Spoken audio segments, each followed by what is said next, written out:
संघ तालुका जत जिल्हा सांगली येथे आमदार गोपीचंद पडळकर व जिल्हा परिषद सदस्या सौ कविता किरण पाटील यांच्या प्रयत्नामुळे बसविले नवीन ट्रान्सफॉर्मर।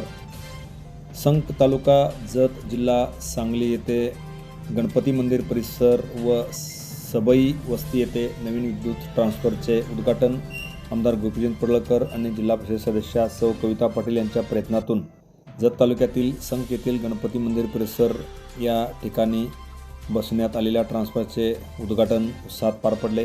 नवीन ट्रान्सफॉर्मरमुळे परिसरातील वीज पुरवठा सुरळीत होण्यास तसेच लो व्होल्टेजची समस्या दूर होण्यास मोठी मदत होणार आहे। त्यामुळे परिसरातील शेतकऱ्यांमध्ये समाधानाचे आणि आनंदाचे वातावरण आहे। या प्रसंगी भाजपचे पदाधिकारी व युवा कार्यकर्ते, युवा नेते तसेच परिसरातील शेतकरी मोठ्या संख्येने उपस्थित होते। यावेळी जिल्हा परिषद सदस्या सौ कविता किरण पाटील, माननीय किरण पाटील सर, विजय पाटील, दीपक नाटेकर यांच्यासह सर्व कार्यकर्त्यांचा शेतकऱ्यांनी सत्कार केला।